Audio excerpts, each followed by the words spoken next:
Bapak Ibu, tolong hentikan kebiasaan makan bawang putih sebelum nonton video ini sampai habis. Mengapa? Karena banyak orang yang niatnya ingin sehat malah berakhir di UGD karena lambung perih.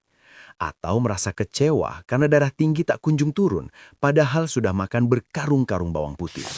Ternyata, rahasianya bukan pada seberapa banyak yang kita makan, tapi pada kesalahan fatal saat mengolahnya. Tahukah Anda, para pekerja piramida Mesir dan atlet Olimpiade Yunani kuno bisa punya tenaga luar biasa hanya karena satu siung ini. Tapi di zaman sekarang, kita justru kehilangan khasiatnya karena satu kesalahan sepele di dapur. Di video ini, saya Dr. Darmawan akan bongkar apa yang terjadi di tubuh Anda dalam 7 hari jika Anda mengikuti protokol emas yang benar. Jangan sampai niat sehat berujung petaka. Bapak Ibu yang saya sayangi, informasi ini sangat penting agar tidak ada lagi lansia yang salah langkah dalam berobat alami. Tekan tombol like jika Bapak Ibu peduli pada kesehatan jantung sendiri. Klik subscribe dan nyalakan loncengnya agar tidak ketinggalan tips sehat harian khusus usia emas. Tulis di kolom komentar, Bapak Ibu berasal dari kota mana dan biasanya makan bawang putih dengan cara apa? Mari kita diskusi agar semua sehat berjamaah. Bapak Ibu, sekarang kita masuk ke inti rahasianya. Mengapa banyak orang bilang sudah makan bawang putih, tapi tensinya tetap tinggi? Jawabannya ada pada satu zat ajaib bernama alisin. Namun, ada satu fakta yang mungkin akan mengejutkan Bapak Ibu. Bawang putih yang masih utuh dan mulus sebenarnya tidak mengandung alisin sama sekali. Ya, Bapak Ibu tidak salah dengar. Di dalam siung bawang yang masih tertutup kulit, zat alisin itu belum lahir. Yang ada hanyalah dua komponen yang terpisah, yaitu aliin dan enzim alinase. Mereka ibarat dua orang yang saling mencintai, tapi terhalang tembok sel yang sangat kuat. Selama tembok ini tidak hancur, keajaiban kesehatan tidak akan pernah terjadi. Proses lahirnya sang obat. Keajaiban baru dimulai ketika Bapak Ibu memberikan tekanan atau luka pada bawang putih tersebut. Saat Bapak Ibu menggeprek, mencincang, atau mengiris bawang putih hingga sel-selnya hancur, disitulah tembok penghalang tadi runtuh. Aliin dan enzim alinase akhirnya bertemu, bereaksi, dan meledak menjadi senyawa aktif yang kita sebut alisin. Zat inilah yang memberikan aroma menyengat yang sangat tajam. Jadi, ingat ini baik-baik. Jika bawang putih yang Bapak Ibu olah tidak mengeluarkan aroma tajam yang menusuk hidung, itu tandanya alisinnya belum terbentuk. Artinya, Bapak Ibu hanya makan ampas tanpa obat. Inilah kesalahan yang paling sering dilakukan di dapur-dapur kita. Karena terburu-buru, kita seringkali mengupas bawang dan langsung memasukkannya ke dalam penggorengan panas atau air mendidih. Ini adalah bencana bagi kesehatan. Zat alisin dan enzim pembentuknya sangat sensitif terhadap suhu panas. Jika bawang putih langsung terkena panas sebelum alisin sempat terbentuk sempurna, maka panas tersebut akan membunuh enzimnya. Hasilnya, alisin tidak akan pernah tercipta dan Bapak Ibu kehilangan peluang untuk membersihkan pembuluh darah hari itu. Lalu bagaimana cara yang benar? Inilah yang disebut dengan the 15-minute rule atau aturan 15 menit. Setelah Bapak Ibu menggeprek atau mencincang bawang putih, jangan langsung dimasak. Diamkan dulu di udara terbuka selama 10-15 menit. Mengapa harus menunggu? Karena reaksi kimia untuk menciptakan alisin butuh waktu. Biarkan oksigen membantu enzim bekerja maksimal. Setelah 15 menit, barulah alisin tersebut menjadi stabil. Hebatnya, setelah melewati masa tunggu ini, alisin menjadi lebih tahan terhadap panas. Jadi, meskipun setelah itu Bapak Ibu masukkan ke dalam sayur sup atau tumisan, khasiatnya tetap terjaga dan siap masuk ke aliran darah untuk mulai bekerja menghancurkan plak-plak kolesterol. Bapak Ibu, ilmu ini sangat sederhana, tapi sering dilupakan.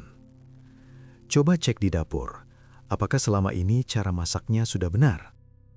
Like video ini jika Bapak Ibu baru tahu tentang aturan 15 menit ini. Komentar di bawah, saya siap praktek, agar saya tahu Bapak Ibu serius ingin sehat secara alami. Share ke grup WhatsApp keluarga, jangan sampai anak atau cucu kita salah memasak bawang putih untuk kita. Bapak Ibu, bayangkan di dalam tubuh kita sedang terjadi sebuah peperangan besar. Musuh-musuhnya adalah lemak jahat, kerak-kerak di pembuluh darah, dan radikal bebas yang membuat badan terasa pegal. Saat Bapak Ibu mulai mengonsumsi bawang putih dengan cara yang benar, yang sudah kita bahas di bab 2, Bapak Ibu sebenarnya sedang mengirimkan pasukan elit ke dalam aliran darah. Mari kita bedah apa yang terjadi hari demi hari. Hari 1 dan 2, fase penyesuaian dan pembersihan dasar. Pada 48 jam pertama, alisin mulai diserap oleh usus dan masuk ke pembuluh darah. Di fase ini, tubuh sedang melakukan adaptasi. Jangan kaget jika keringat atau nafas Bapak Ibu mulai beraroma bawang. Itu adalah tanda bahwa senyawa sulfur sedang bekerja membuang racun. Alisin mulai menempel di dinding lambung, bekerja seperti salep alami yang menenangkan peradangan kecil. Badan mungkin terasa sedikit hangat. Itu tandanya metabolisme Bapak Ibu mulai bangun dari tidurnya. Hari 3 dan 4, kebangkitan sistem imun. Pasukan elit bekerja. Disinilah hal luar biasa terjadi. Berdasarkan penelitian dari University Florida, pada hari ketiga, konsumsi bawang putih mulai memicu ledakan jumlah sel NK atau natural killer dan sel T. Ini adalah pasukan khusus di dalam tubuh kita yang tugasnya mencari dan menghancurkan virus, bakteri, bahkan sel-sel liar yang berpotensi menjadi kanker. Jika biasanya Bapak Ibu merasa gampang lelah atau sering merasa greges, gejala flu, di hari keempat ini badan akan terasa jauh lebih ringan dan bertenaga. Pasukan imun Anda sekarang sedang dalam posisi siaga penuh. Hari 5 dan 6, elastisitas pembuluh darah. Tensi mulai melunak. Pada hari kelima, senyawa sulfur dari bawang putih memicu produksi gas hidrogen sulfida di dalam darah. Jangan takut dengan namanya. Gas ini adalah pelumas bagi pembuluh darah. Ibarat selang air yang sudah lama dijemur matahari hingga keras dan kaku, gas ini bekerja membuatnya menjadi elastis dan lentur kembali. Ketika pembuluh darah Bapak Ibu lebih lentur, jantung tidak perlu lagi memompa dengan tenaga ekstra. Di fase ini, banyak orang melaporkan bahwa pusing di tengkuk mulai berkurang dan hasil tensimeter mulai menunjukkan angka yang lebih stabil dan hijau. Hari 7. Akumulasi kemenangan dan penurunan kolesterol. Setelah 1 minggu penuh, perang ini mulai menunjukkan pemenang.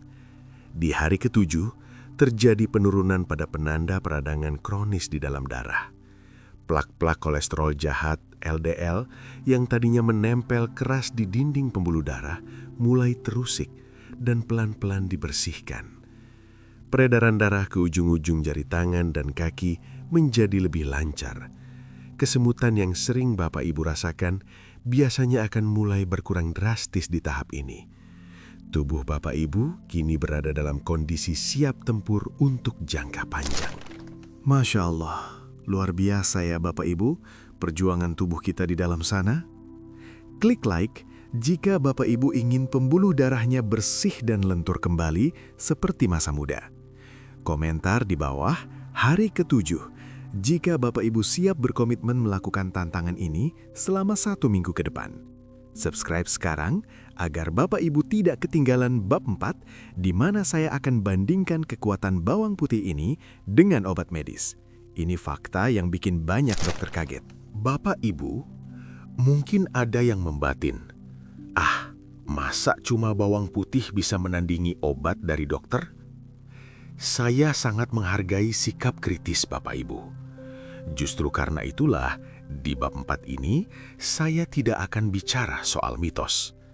Kita akan bicara soal data dan fakta meja hijau kedokteran yang bahkan membuat banyak praktisi medis tertegun.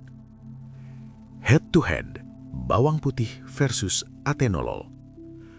Pada tahun 2013, sebuah penelitian besar di Pakistan melakukan eksperimen yang sangat berani. Mereka membagi pasien hipertensi menjadi dua kelompok. Kelompok pertama diberikan atenolol, obat golongan beta blocker yang sangat umum diresepkan dokter untuk menurunkan tekanan darah. Kelompok kedua diberikan dosis rutin ekstrak bawang putih. Hasilnya mengejutkan dunia medis.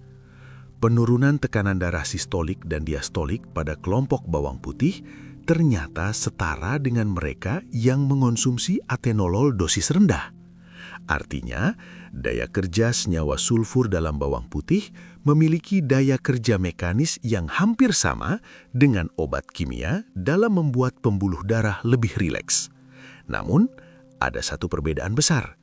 Bawang putih melakukannya tanpa efek samping lemas atau gangguan detak jantung yang sering dirasakan pengguna obat sintetis. Mengapa bawang putih bisa sekuat itu? Rahasianya adalah gas hidrogen sulfida. Saat alisin masuk ke sel darah merah, tubuh kita mengubahnya menjadi gas ini. Dalam dunia kedokteran, gas ini disebut sebagai vasodilator atau pelebar pembuluh darah. Obat kimia seringkali bekerja dengan cara memaksa jantung berdetak lebih lambat agar tekanan turun. Tapi bawang putih bekerja lebih cerdas. Ia tidak mengganggu kerja jantung, melainkan memperbaiki jalurnya. Ia membuat dinding pembuluh darah yang tadinya kaku seperti pipa besi menjadi elastis seperti karet baru. Aliran darah pun menjadi lancar, dan secara otomatis tekanan darah turun secara alami karena jalannya sudah lapang. Bukan hanya soal tensi, Bapak Ibu. Sebuah meta-analisis yang melibatkan ratusan partisipan menunjukkan bahwa konsumsi rutin bawang putih mampu menurunkan kadar kolesterol total hingga 9%. Mungkin terdengar kecil, tapi dalam dunia medis, penurunan 9% itu sangat signifikan untuk mencegah risiko stroke dan serangan jantung. Bawang putih bekerja dengan dua cara. Pertama, menghambat enzim di hati yang memproduksi kolesterol jahat atau LDL. Kedua, ia membantu membuang kelebihan lemak melalui saluran pencernaan. Ini adalah kombinasi pertahanan ganda yang jarang dimiliki oleh satu jenis obat kimia sekalipun. Bapak Ibu harus ingat, saya tidak menyarankan Bapak Ibu untuk langsung membuang obat dari dokter. Namun, informasi ini adalah bukti bahwa Tuhan telah menitipkan obat yang sangat perkasa di dalam bahan dapur yang harganya tidak sampai Rp5.000. Luar biasa sekali ya, rahasia di balik siung kecil ini. Tekan tombol like jika Bapak Ibu merasa informasi medis ini sangat bermanfaat dan mencerahkan. Komentar di bawah, apakah Bapak Ibu sedang rutin minum obat tensi? Mari kita saling mendoakan agar kita semua bisa sehat dengan cara yang alami. Subscribe dan jangan beranjak, karena di bab 5 saya akan beritahu dosis tepatnya agar tidak perih di lambung. Bapak Ibu, setelah kita tahu betapa saktinya bawang putih, muncul pertanyaan penting. Berapa banyak yang harus dimakan? Dan apakah semua orang boleh memakannya? Di bab ini, saya akan memberikan panduan dosis yang aman agar Bapak Ibu mendapatkan manfaatnya tanpa harus menyiksa lambung. Sebab, sehebat apapun obatnya, jika dosis dan caranya salah, ia bisa berbalik menjadi racun. Dosis emas, 1-2 siung adalah kunci. Banyak orang terjebak dalam prinsip makin banyak makin bagus. Ini salah besar. Untuk urusan bawang putih, konsistensi jauh lebih penting daripada kuantitas. Berdasarkan berbagai studi klinis, dosis yang disarankan untuk lansia adalah 1-2 siung ukuran sedang per hari. Jika Bapak Ibu baru ingin memulai, jangan langsung makan 2 siung. Mulailah dengan setengah atau 1 siung saja selama seminggu pertama. Biarkan bakteri baik di usus Bapak Ibu berkenalan dulu dengan senyawa sulfur ini. Jika tubuh terasa enak dan tidak ada mulas yang berlebihan, barulah naikkan menjadi 2 siung. Ingat, 1 siung setiap hari selama setahun jauh lebih bermanfaat daripada 10 siung sekaligus tapi hanya sekali sebulan. Bagi Bapak Ibu yang punya riwayat MAH atau GERD, makan bawang putih mentah dalam keadaan perut kosong bisa terasa seperti kebakaran di dada. Jangan dipaksakan. Ada triknya. Jadikan bawang putih sebagai pendamping makanan. Bapak Ibu bisa mencincangnya, ingat aturan 15 menit, lalu campurkan ke dalam bubur hangat, sup, atau dimakan bersama sesendok madu asli. Madu akan melapisi dinding lambung sekaligus meredam rasa getir bawang. Dengan cara ini, zat alisin tetap terserap sempurna, tapi lambung Bapak Ibu tetap tenang dan nyaman. Peringatan fatal, siapa yang harus berhenti? Ini adalah bagian yang paling krusial. Bawang putih memiliki sifat antikoagulan alami, artinya ia sangat hebat dalam mengencerkan darah. Namun, sifat ini bisa berbahaya bagi kelompok tertentu. Pengguna obat pengencer darah. Jika Bapak Ibu sedang rutin minum obat seperti warfarin, aspirin dosis tinggi, atau clopidogrel, konsumsi bawang putih berlebih bisa membuat darah terlalu encer. Ini meningkatkan risiko pendarahan internal atau memar yang sulit sembuh. Pasien menjelang operasi. Jika Bapak Ibu ada jadwal operasi, termasuk operasi gigi, hentikan konsumsi bawang putih minimal 2 minggu sebelumnya. Kita tidak ingin terjadi pendarahan hebat yang sulit berhenti saat pembedahan. Penderita darah rendah atau hipotensi. Karena sifatnya yang sangat kuat menurunkan tensi, bagi Bapak Ibu yang tensinya sudah sering di bawah 100/70, harap berhati-hati agar tidak merasa pusing atau kelingan. Bapak Ibu, keselamatan adalah yang utama. Tolong perhatikan baik-baik peringatan tadi ya. Klik like jika Bapak Ibu merasa diingatkan oleh peringatan keselamatan ini. Komentar di bawah, 1 siung cukup, sebagai tanda Bapak Ibu paham dosis amannya. Subscribe sekarang, karena di bab terakhir, saya akan berikan kesimpulan penutup yang menyentuh hati dan doa khusus untuk kesembuhan kita semua. Bapak Ibu yang saya sayangi karena Allah, kita telah sampai di penghujung perjalanan kita hari ini. Kita sudah membedah bagaimana satu bahan kecil yang sering kita sepelekan di pojok dapur ternyata menyimpan kekuatan luar biasa yang telah diakui oleh sejarah ribuan tahun dan dibuktikan oleh laboratorium medis modern. Ringkasan perjalanan sehat kita. Jika ada satu hal yang ingin saya Bapak Ibu ingat selamanya dari video ini, itu adalah kesehatan tidak harus selalu mahal. Tuhan telah menitipkan obat pembuluh darah alami di dalam sebutir bawang putih. Namun, ingatlah 3 kunci utamanya. Geprek, tunggu 15 menit, dan konsisten. Tanpa digeprek, alisin tidak lahir. Tanpa menunggu, khasiatnya hilang terbakar api. Dan tanpa konsistensi, tubuh kita tidak akan pernah mencapai kemenangan melawan kolesterol dan darah tinggi. 7 hari adalah awal yang luar biasa, tapi jadikanlah ini sebagai gaya hidup. Anggaplah mengonsumsi bawang putih seperti kita menyiram tanaman setiap pagi. Sedikit demi sedikit, namun membuat tanaman itu tetap hidup dan segar hingga masa tua nanti. Bapak Ibu, usia emas bukanlah masa untuk menyerah pada penyakit. Justru di usia inilah saatnya kita menikmati hasil kerja keras kita dengan tubuh yang tetap bugar, agar bisa menggendong cucu, beribadah dengan tenang, dan tetap mandiri tanpa harus merepotkan anak cucu. Bawang putih bukan sekedar bumbu. Ia adalah ikhtiar kita untuk menjaga titipan Tuhan berupa tubuh yang sehat ini. Saya mengerti, terkadang rasa getir dan bau bawang putih membuat kita enggan. Tapi percayalah, rasa getir itu jauh lebih manis daripada rasa pahitnya obat-obatan kimia di hari tua atau rasa sesak saat berada di ruang perawatan. Mari kita hargai kesehatan kita selagi kita masih bisa memilih apa yang akan kita makan. Sebelum saya tutup, mari sejenak kita menundukkan kepala dan hati kita. Bismillahirrahmanirrahim. Ya Allah, Tuhan yang Maha Menyembuhkan, kami telah berikhtiar dengan ilmu yang Engkau berikan melalui alam-Mu. Angkatlah penyakit dari tubuh Bapa dan Ibu yang sedang menonton video ini.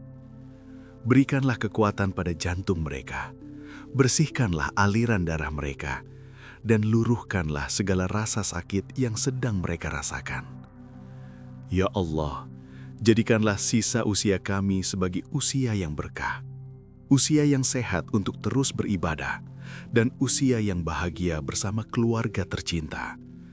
Kabulkanlah doa kami, wahai Zat yang Maha Mendengar. Terima kasih Bapak Ibu sudah menemani saya selama 30 menit yang sangat berharga ini. Semoga ilmu yang sedikit ini menjadi amal jariah untuk kita semua. Bapak Ibu, jika video ini menyentuh hati dan memberi manfaat, saya mohon bantuannya untuk satu hal saja. Share video ini ke satu orang yang paling Bapak Ibu sayangi. Mungkin itu teman sebaya, saudara, atau pasangan. Satu pesan dari Bapak Ibu bisa menjadi jalan kesembuhan bagi mereka. Subscribe bagi yang belum, agar kita bisa terus berkumpul di majelis kesehatan online ini setiap hari. Tulis amin di kolom komentar jika Bapak Ibu mengaminkan doa tadi. Mari kita saling mendoakan dari seluruh pelosok Indonesia. Saya Dr. Darmawan, pamit undur diri. Sampai jumpa di video kesehatan selanjutnya. Salam sehat, bahagia, dan berkah selalu. Wassalamualaikum warahmatullahi wabarakatuh.